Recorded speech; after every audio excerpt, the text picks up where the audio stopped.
how to buy Fragmetric token. So this token came under the symbol of FRAG.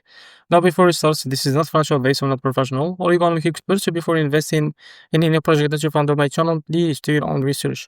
Now before going on buy this token, make sure to check this account and keep following the updates about this token.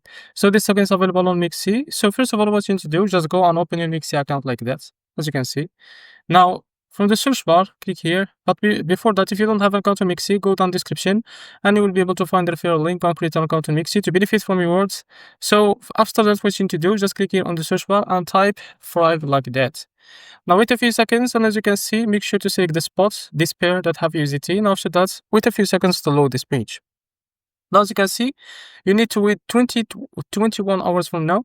So after that date, what you need to do, you can now click here and you can type how much you want to buy of that USDT on your account. And here you will be able to see how much you receive of that token. And after that, click here on buy FRAG. And in a few seconds to a few minutes, you will be able to receive a token on your account. So this is how to buy FRAG token. If you found this video helpful, please like and subscribe. See you next video.